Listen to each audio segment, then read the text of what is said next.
Hey there kids, it's me, MrCreepyPasta, and before we get started on tonight's story, I'm going to tell you about quill.dev. It's a writing tool from tonight's author, The Buffed, and I honestly think this is something that many of you aspiring writers will love to be able to use. Quill allows you to no longer get stuck in the endless cycle of editing.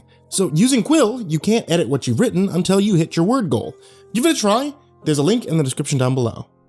And now, on to tonight's story. I met this girl that I thought was perfect for me. I mean, our relationship moved really quickly, and I started sleeping at her place after about 2 weeks of seeing each other. The first night that we stayed together, she scared me pretty badly. It's one of those things that you just can't shake off easily, you know? I was lying in bed next to her reading on my phone when she rolls over. She looks me dead in the eyes. Doesn't say anything. She just looks at me. "Hi," I say to her. "Ask me a question," she responded. I chuckled when she asked me that, thinking it was just a cute exchange, but she reached out and squeezed my arm. I winced. "Hey, that hurts." She didn't let go. Okay. "Do you like sleeping together?" I asked. "Yeah," she said, rolling back over to go to sleep. It was such a surreal experience, and so random. You know, obviously, I brought it up the following day with her, but she swore that she didn't remember. I even showed her a small bruise I had on my arm from when she grabbed me. She still didn't remember. And we kind of laughed it off, you know, although I could tell that the bruise had really bothered her. The next time, the same thing happened. Thought she was asleep, then suddenly she rolled over, she starts looking me in the eyes again. "Ask me a question," she said. "Do I have to?" I asked. "Yes." She rolled back over. Apparently her logic worked the same way as any of my elementary school teachers. "Hey, are you just messing with me?" "Only one question per night," she said.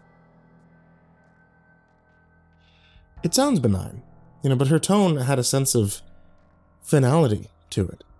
I was afraid to attempt another question. The next week or so passed by without any terrible incidents. Every night she would roll over and prompt me for a question, and each night I would offer some innocent inquiry just to satisfy her.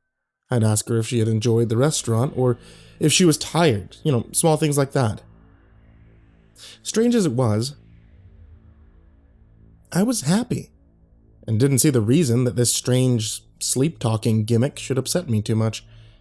My sleep was taking a pretty big hit, however, and each night I felt like I was slipping farther down into a permanent lack of energy, as if my battery was losing capacity. There was one night in particular where I felt extremely tired. Fell asleep before her. I woke up sometime in the night with her hand gripping my arm, asking me for another question. "Not tonight," I said. "Get back to sleep." "You have to ask a question," she said. Frustrated, I tried to shut her down with an absurd question. "Fine.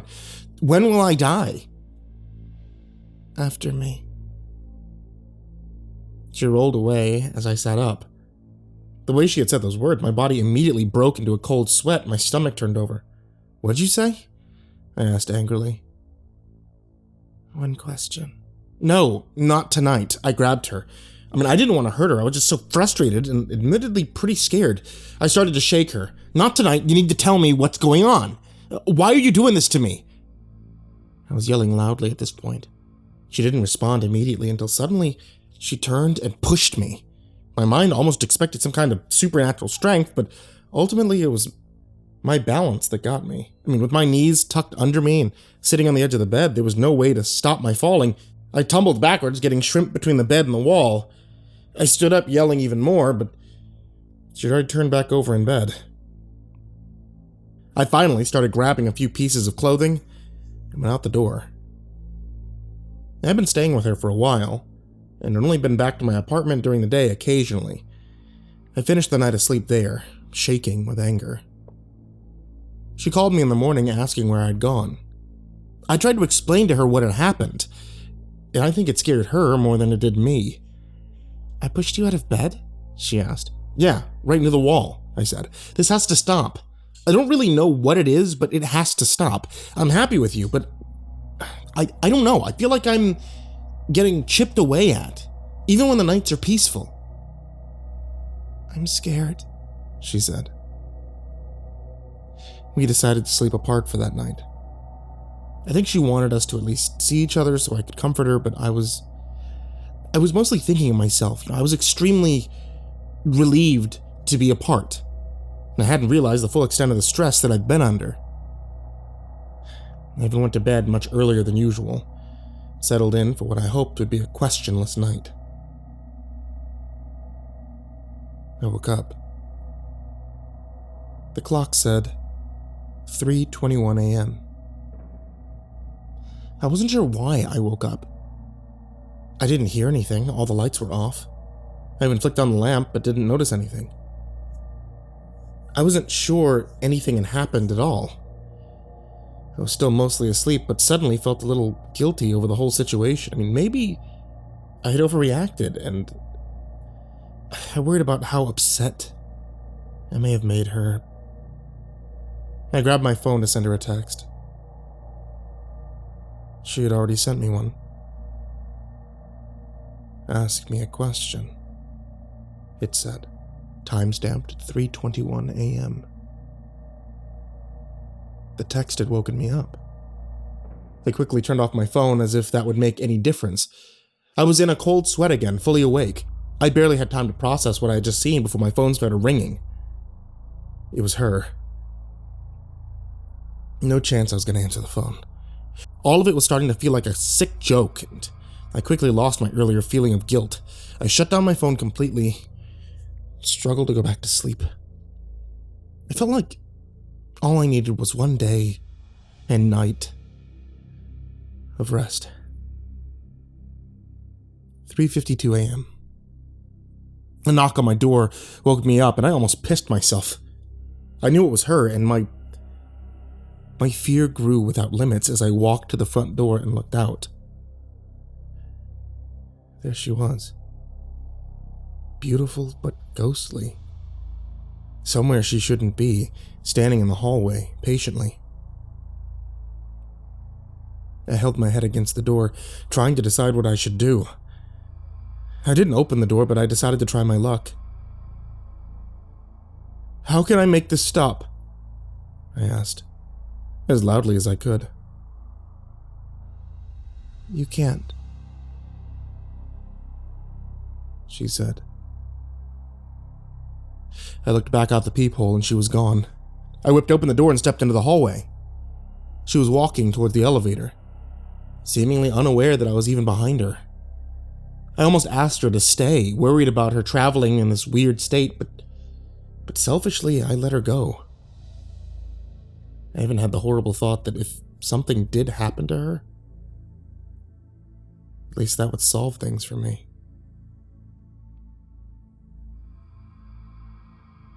The next day she asked how the night had gone, and I lied, telling her that everything had been fine.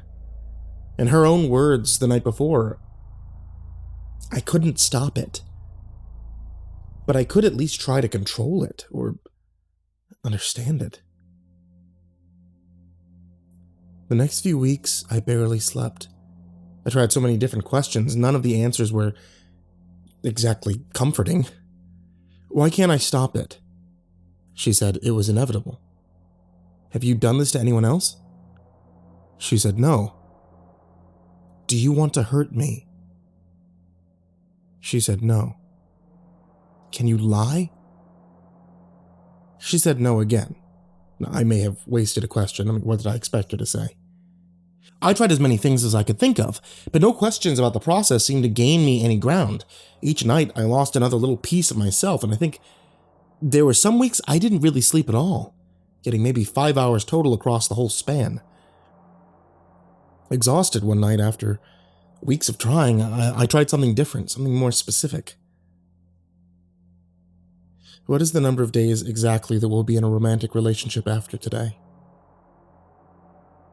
112, she said. The next night, another question. What is the reason our romantic relationship ends? I die, she said. Each night I dug deeper.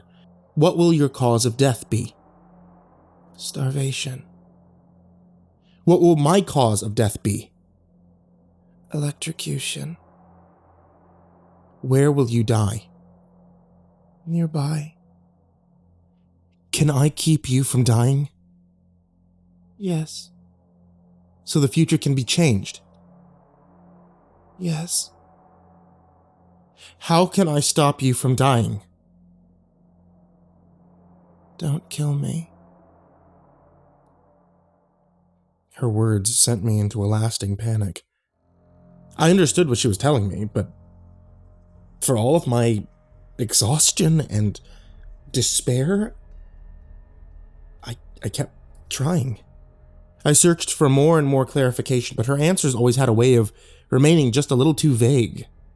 6 more times I had tried to sleep in another place, even once staying in a hotel without telling her which one it would be. She showed up out of thin air, in the middle of the night, knocking on my door. I called a few people looking for solutions. I called doctors, even a psychic, but my heart wasn't truly in the search. My mind had fallen on an idea a while back, and although it filled me with shame, I couldn't get it out of my mind. She tried to help, but there wasn't anything she could do. Our relationship was slowly falling apart during the day, and it was difficult for her to understand the true gravity of the situation. I also refused to share many of the details with her because, well, I knew it would scare her even more. I tried to continue my investigation, but over time I was just looping back around the same questions, having forgotten many of her responses. I should have written them down, but each night, the sleep deprivation piled up and kept me from thinking clearly. At some point, I know I finally tipped the scales towards insanity, and I'm ashamed of what I did next. A sense of clarity came over me once I had accepted it, and I hated myself. But I was almost excited to ask her my next question. Where can I hide your body so that no one finds it? The hatch near your old campsite. I knew exactly where she had mentioned. There was a small area in the woods near my parents' old house, with just enough flat ground for a tent. You would never find it if you didn't know it was there. But a 5-minute walk from the campsite brought you to a hatch, with its doors usually covered in dirt and grass. It opened up into a small cellar. The next day, I surprised my girlfriend with a camping trip.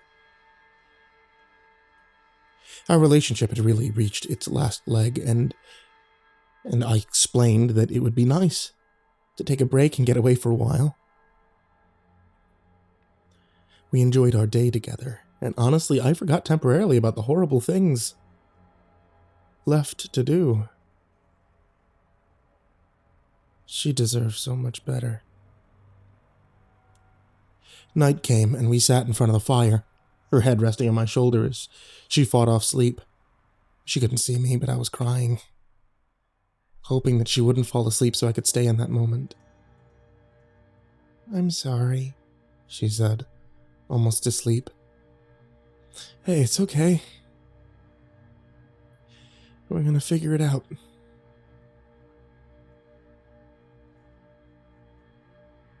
I sat there with her for a little while longer, hoping that I would change my own mind.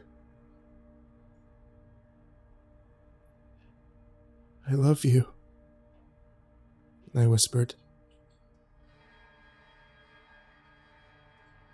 Too late. She was asleep.